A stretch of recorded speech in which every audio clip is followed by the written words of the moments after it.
बिस्मिल्लाहिर्रहमानिर्रहीम। आज की वीडियो में हम हिज़्बुल्लाह के बारे में बात करेंगे कि हिज़्बुल्लाह कौन है, वो कितने ताकतवर हैं, उनके पास किस तरह के ख़तरनाक वेपन्स हैं और लेबनान में या इर्द गिर्द के इलाकों में उनका असर रसूख क्या है। अगर वो इसराइल के साथ पूरी तरह जंग में कूदते हैं तो किस तरह बहुत बड़ी तबाही मच सकती है। लिहाजा वीडियो को पूरा देखें, लाइक और शेयर भी ज़रूर करें। हिज़्बुल्लाह कौन है? हिज़्बुल्लाह लेबनान में एक शिया मुस्लिम अस्करी ग्रुप है जिसको ईरान ने 1982 में बनाया था।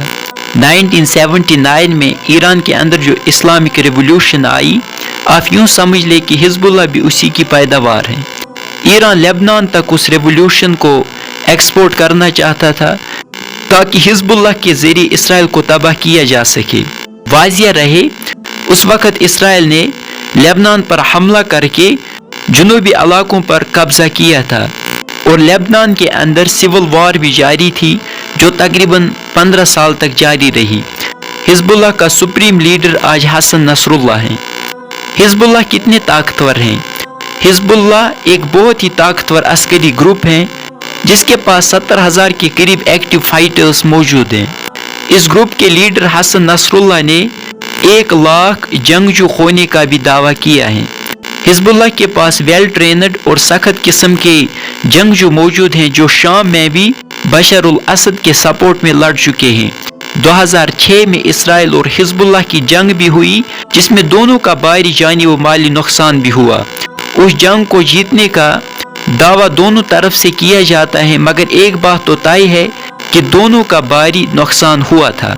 हिज़्बुल्लाह के पास किस तरह के खतरनाक वेपन्स मौजूद हैं? हिज़्बुल्लाह के पास एक अंदाजे के मुताबिक 1,30,000 के करीब रॉकेट्स और मिसाइल्स मौजूद हैं। इनके पास एंटी एयरक्राफ्ट और एंटी शिप मिसाइल्स भी हैं। इसके अलावा इनके पास गाइडेड मिसाइल्स भी हैं जो इसराइल के कोने कोने तक मार करने की पूरी सलाहियत रखते हैं। हिज़्बुल्लाह के पास सिकट टाइप जैसे खतरनाक मिसाइल्स मौजूद हैं जो 700 किलोमीटर से ज़्यादा तक मार कर सकते हैं। इस तरह के मिसाइल 1000 पाउंड से ज़्यादा वारहेड ले जाने की सलाहियत रखते हैं और ये प्रीसाइज GPS सिस्टम से भी लेस होते हैं। हिज़्बुल्लाह के पास खतरनाक किस्म के ड्रोन्स भी हैं, कुछ तो ईरान में बनाए गए और कुछ हिज़्बुल्लाह ने खुद तैयार किए हैं। ये भारी वारहेड ले जाकर अपने टारगेट से टकरा कर उसको तबाह करते हैं। यही वजह है कि इसराइल इसको अपने लिए बहुत बड़ा खतरा तस्वुर करता है और इससे बहुत खौफजदा है, क्योंकि जंग के पहले दिनों में हिज़्बुल्लाह इसराइल पर हज़ारों रॉकेट्स फायर कर सकते हैं जिससे बड़े पैमाने पर तबाही मच सकती है और बाद में 1500 रॉकेट्स हर रोज़ इसराइल पर फायर कर सकते हैं। लेबनान में अब हिज़्बुल्लाह के लीडर्स पॉलिटिक्स में भी हैं और पार्लियामेंट में भी मौजूद हैं, इसलिए अब ये ग्रुप पॉलिटिकली भी बहुत स्ट्रांग है। लेबनान से बाहर भी इसका असर रसूख है।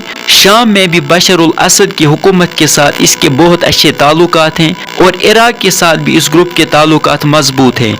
ईरान तो ऑलरेडी इसकी फंडिंग कर रहा है। अब लाखों डॉलर सालाना इस ग्रुप के डिफेंस सिस्टम पर खर्च हो रहा है।